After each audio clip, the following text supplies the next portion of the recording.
Gallstones are stones. They are rocks. They drop, you drop them, they bounce.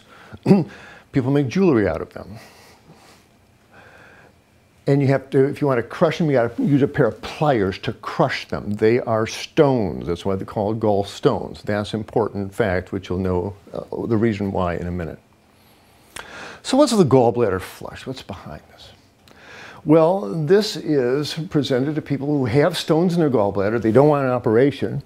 And the gallstone flush therapist says, no problem, you don't have to have your gallbladder out. Just spend a weekend with me. What are we going to do?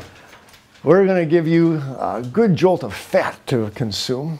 And we're going to give you so much fat that it's going to make that gallbladder make a heck of a squeeze. And it's going to squeeze so hard, it's going to flush those stones right out of there. Okay? That's the principle behind a gallbladder flush. And it inevitably involves drinking a cup or two of olive oil.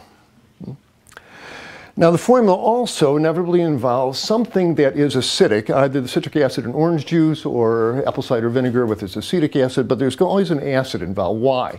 Because when you drink 2 cups of olive oil, it's going to sit in your stomach. You've got to fool the pyloric sphincter at the bottom of the stomach to open up and let the oil out of there, and that's what the acid is for. It's to fool the pylorus into opening up and allowing the oil to go down the intestinal tract. And you want this thing to move down the intestinal tract, so you always put in a laxative, like Epsom salts. So this is the standard recipe for the classic gallbladder flush, and it's become a growth industry. There are now gallbladder flush therapists who will put notices up at the health food store, and they'll get 50 people together with gallstones, and they'll book a bunch of rooms at a motel or a hotel on a Friday night, and they'll have a gallbladder flush party. And 50 people come in on Friday night, and they all dutifully drink their olive oil to flush out those stones. And the next morning, there they are, in the toilet. Wow, it worked. Look at that. Whoever thought, man, isn't that great? Saved an operation. That's really wonderful. Well, it's nice to hear alternative medicine has something going for it. Some were really big. 3.2 cents, 1.5 inches across. Wow, man, glad Ed didn't have to have an operation to get that out. Some really big.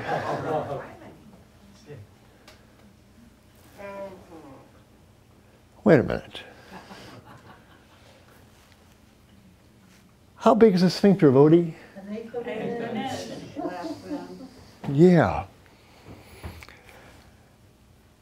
Isn't it magical thinking to think that 1.5 inches gallstone can make it through a 3mm opening with no pain while you're sleeping? When a 1/2 inch stone will put you on your knees begging to see a surgeon with a knife in his hand. Does it bother anybody? Bothers me. What's going on? What are these things? You can mash them up between your fingers. Maybe not gallstones at all. What?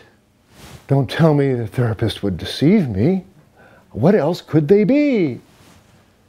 Folks, a little basic chemistry here. If you take an alkali and you combine it with an acid, that's called the neutralization reaction. That's how you make a salt.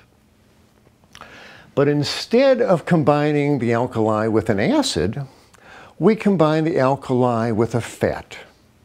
That is called the saponification reaction. That's how you make soap.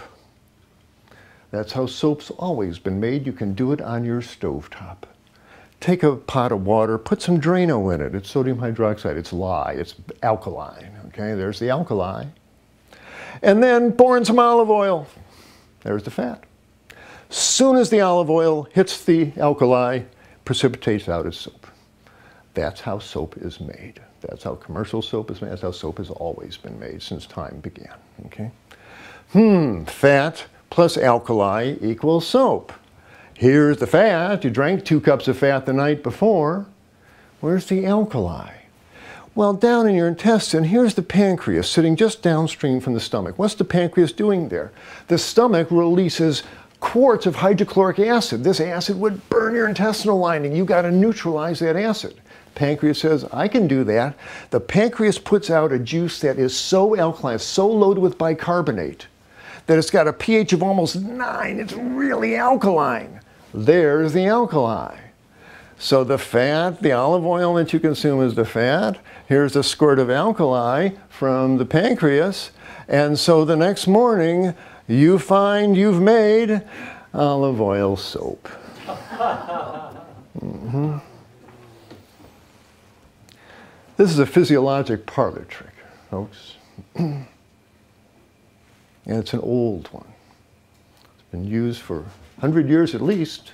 Back in the Old West, they used to sell bottles of olive oil off the back of the chuck wagon, called it snake oil. And made from rattlesnakes, break up your gallstones. It was olive oil. Was then, still is. Okay? Okay. This is not only a fraud, wasteful of your money, uncomfortably get cramps and diarrhea, drink 2 cups of olive oil, but it's a dangerous thing to do. These are people, by definition, who have gallstones. They wouldn't be doing it otherwise, right? So some of them have gallstones, and some of them still have functioning gallbladders. Well, you got a functioning gallbladder full of stones. You drink 2 cups of olive oil. That's a great way to precipitate an acute gallstone attack and put yourself on the operating table for an emergency resection of your gallbladder. Not a good thing to do. Gallbladders these days are removed through laparoscopes. With a surgeon watching television. People ask, by the way, what happens when your gallbladder is taken out? How do you survive without a gallbladder? Actually, not much happens when you have a gallbladder taken out. Why not?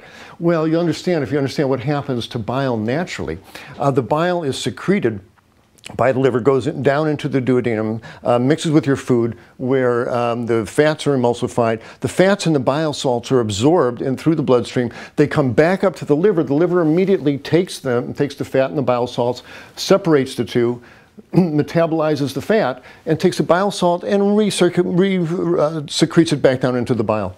And so the bile salts that make the fat soluble are constantly circulating from the liver to the intestine, back to the liver. This is called the enterohepatic circulation of bile. You can't stop it. It's as constant as the tides. The gallbladder is just a little parking garage off on the side for a squirt of bile. If the gallbladder is removed, you can't stop the secretion of bile and its reabsorption. It just keeps going around and around. And most people have no problem at all once they have their gallbladder out. A few folks will get a chronic diarrhea from the bile in the intestine, but it's fairly rare. People do quite well without gallbladders. Is there any way to get rid of gallstones medically without surgery? Yes, there's a procedure called lithotripsy. This is breaking up the gallstones with sound waves because they are stones. They will shatter with high frequency sound waves. It's not the be-all and end-all. You can't have calcium in the stones, and you need a functioning gallbladder because the stones are getting reduced to gravel. You still have to have the gallbladder functioning to get all that gravel out of the stones of the gallbladder. It doesn't work if your gallbladder is just chock-a-block full of stones like I showed you. There has to be 3 or fewer stones. It's not a party. It hurts when those sound waves are coming in. And again, it's best to either avoid the stone formation with a good diet, or if you have them, just adopt a plant-based diet with a little fat, and hopefully you'll never have any pain from your gallstones. Is there medicine from this? Yes, to resolve your gallstones. Yes, there's a pharmaceutical agent called ursodeoxycholic acid. This is for people who are in congestive heart failure, too sick for surgery, and these folks, you give them the pills. Not a great treatment. Again, the stones can't be calcified. You need a functioning gallbladder. It takes months and months and months to dissolve these stones, and if you don't change your diet, they come right back. It's not a great therapy. Again, best is a low-fat, plant-based diet. Okay? Okay, is everybody clear on gallbladder flushes? Okay, stay as far away from them as you can. It's a scam. Okay? There are certain conditions that will make these stones form faster. Certainly, because they're made of cholesterol, if you're eating lots of cholesterol, you're eating cows and pigs and chickens and other slow animals that are walking past your table when you have a fork in your hand, you're going to wind up having more gallstones. There's no question that the meat eaters get a lot more gallstones than vegans do. People who are obese have lots of cholesterol floating around their system. It winds up in their bile and they form stones. people who are way overweight and go on these outrageous lemonade diets and they drop 150 pounds in 4 months, so much fat has melted off these folks, so much cholesterol comes into circulation that they are at risk for forming gallstones.